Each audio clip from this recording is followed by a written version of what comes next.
America और Iran ने एक दूसरे के ऊपर हमला करने के बाद एक बार फिर से बातचीत की टेबल पर आना ही सही समझा। ईरान की डेलीगेशन कतर की कैपिटल दोहा में पहुंच चुकी है बातचीत करने के लिए। ठीक एक दिन पहले स्टीव विटकॉफ और जेरिड कुशनर कतर के प्राइम मिनिस्टर से मिले थे। कतर वालों ने ईरान से बोला है कि आप भी बातचीत की टेबल पर आइए। ये सुनने के बाद ईरान वाले भी बातचीत की टेबल पर अब आ चुके हैं। हालांकि ईरान ने डायरेक्ट बात करने से, फेस टू फेस बात करने से मना कर दिया है। वॉशिंगटन से कहना है कि ईरान सामने बैठकर टेबल में बात करने से घबरा रहा है। वहीं ईरान का साफ कहना है कि हमें यूएस के साथ डायरेक्ट बातचीत नहीं करनी और बातचीत वहीं से शुरू होगी जहां पर पहले खत्म हुई थी। यानी बातचीत ईरान के फंड्स को लेकर के खत्म हुई थी, अब बातचीत वहीं से ही स्टार्ट की जाएगी। ये बातचीत अभी हुए हमलों के ऊपर नहीं होगी, बल्कि पहले करी गई डील को अच्छी तरीके से दोबारा इंप्लीमेंट करने के लिए और एक बार फिर से एमओयू के सारे पॉइंट्स एक दूसरे को अच्छी तरीके से गिनवा के बताने के बाद ही आगे बढ़ेगी। एक बार फिर से ईरान के फ्रोजन एसेट्स बातचीत की चर्चा में आ गए। स्टेट ऑफ हॉर्मोज से भी अपडेट निकल कर आई है। शिपिंग कंपनीज का कहना है कि अभी भी हमने स्टेट ऑफ हॉर्मोज को एक वॉर जोन ही डिक्लेयर कर रखा है। ये वॉर जोन हमने डिक्लेयर करा है 9 जुलाई तक। 9 जुलाई के बाद हो सकता है पहले की तरह रूट्स आम हो जाएं, पहले की तरह वाटरवे खुल जाएं और शिपों का आना जाना, कार्गो शिप्स का आना जाना स्टार्ट हो जाए। तो 9 जुलाई से पहले पहले तो अभी भी बड़ी शिपिंग कंपनियों ने इन रूट्स को वॉर जोन ही डिक्लेयर कर रखा है। मतलब अभी भी राहत की सांस लेने के लिए हमें 9 जुलाई का वेट करना होगा। ईरानी डेलीगेशन के टीम मेंबर गलीबफ ने दावा किया है दोस्तों। उनका कहना है कि जब से सेक्शन हटे हैं यानी 2 हफ्ते में ईरान ने तकरीबन 40 मिलियन बैरल ऑयल एक्सपोर्ट कर दिया है। गलीबफ का कहना है कि यूएस ने जो अपने वॉरशिप्स स्टेट ऑफ हॉर्मोज में खड़े करके एक नेवल ब्लॉकेज लगा दिया था, वो ब्लॉकेज हमने अपनी मिलिट्री पावर से हटवाया है। इसकी वजह से हमें काफ़ी ज़्यादा फायदा हुआ है, हमने अपना तेल आराम से बेचना स्टार्ट कर दिया है। गलीबफ का सीधा तरीका है कहने का कि ईरान ने अपनी ताकत के ऊपर, अपने ताकत के बलबूते के ऊपर यूएस को स्टेट ऑफ हॉर्मोज से बाहर निकाल दिया। दोस्तों इस बात में कोई संदेह नहीं है, गलीबफ बिल्कुल ठीक बोल रहे हैं। ईरान ने काफ़ी ज़्यादा प्रेशराइज करा है यूएस को स्टेट ऑफ हॉर्मोज बंद करने के बाद। अब आप देख सकते हैं सारी दुनिया का जो 20% ऑयल स्टेट ऑफ हॉर्मोज से निकलता है, उससे सारी दुनिया में किस तरीके से हालात बन गए थे जब ईरान ने स्टेट ऑफ हॉर्मोज बंद करा था। लेकिन अब जब यूएस ने अपने घुटने टेक करके ईरान से एमओयू साइन करवा करके अपने नेवल्स वगैरह वहां से निकाले हैं, तो ईरान का भी फायदा होना स्टार्ट हो गया है। उसने भी अपना 40 मिलियन बैरल ऑयल सेल कर दिया है। मिनाब का वो स्कूल जहां पर अमेरिकियों ने 2 मिसाइल मारकर 168 बच्चों को मौत की नींद सुला दिया था, इसके ऊपर भी दोस्तों एक अपडेट निकल कर आई है। एम्बेसडर अली बहरैनी का कहना है कि बच्चों के परिवारों से बात करते हुए उन्होंने कहा कि हम दुनिया को कभी भूलने नहीं देंगे किस तरीके से यूएस ने हमारे ऊपर बर्बरता करी है, किस तरीके से हमारे 168 बच्चियों को उन्होंने मौत के घाट उतार दिया।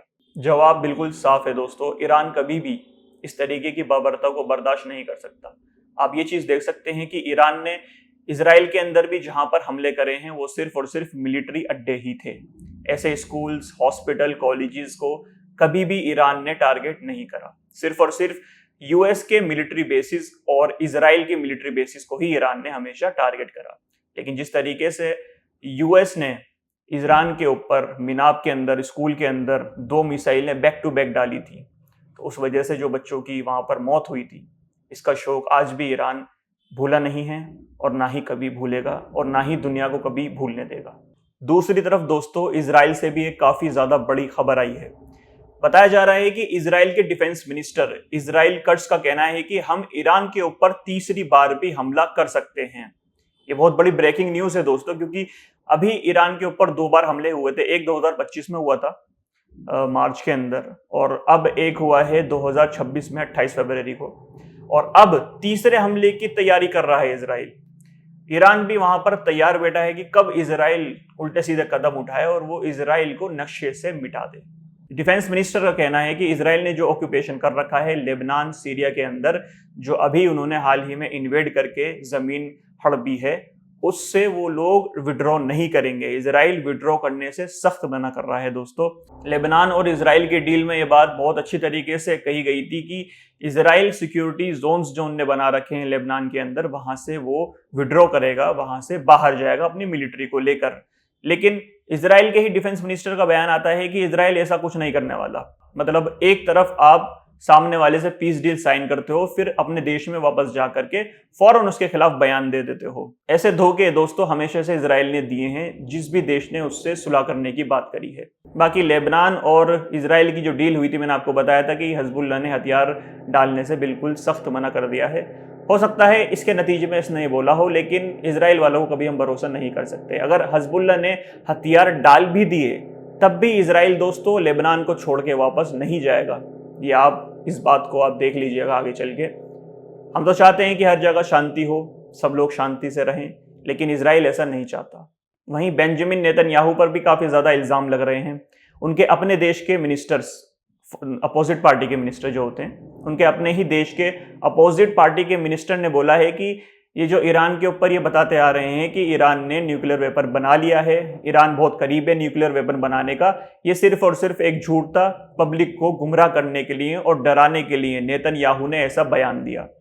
अब ये बात इजराइल के लोगों को भी समझ में आ रही है। अपोजिट पार्टी ने अगर इसके बारे में बोला है तो इजराइल के लोग भी इस बात को सुनेंगे और इस पर विचार करेंगे, क्योंकि दुनिया ने तो इजराइल को हमेशा आईना दिखाया है, लेकिन इजराइल के लोग हमेशा इस चीज़ को नकार दिया करते थे। लेकिन अब जब इंटरनल मिनिस्टर इस बात को बोल रहे हैं तो हो सकता है कुछ बदलाव आए और इजराइल के लोग कोई अच्छे से नेता चुनकर, जो सच में शांति चाहता हो, ऐसे बंदे को प्राइम मिनिस्टर बना सकते हैं और दुनिया के अंदर ये वॉर रुकवा सकते हैं। ऐसे ही कुछ न्यूज़ अपडेट्स में आप हमारे साथ जुड़े रहिए। हमारे चैनल को सब्सक्राइब करिए, वीडियो को लाइक करिए और अपने दोस्तों के साथ इस वीडियो को आप शेयर कर सकते हैं। मिलता हूं आपसे एक और जियोपॉलिटिक्स की अपडेट में, तब तक के लिए अल्लाह हाफिज़।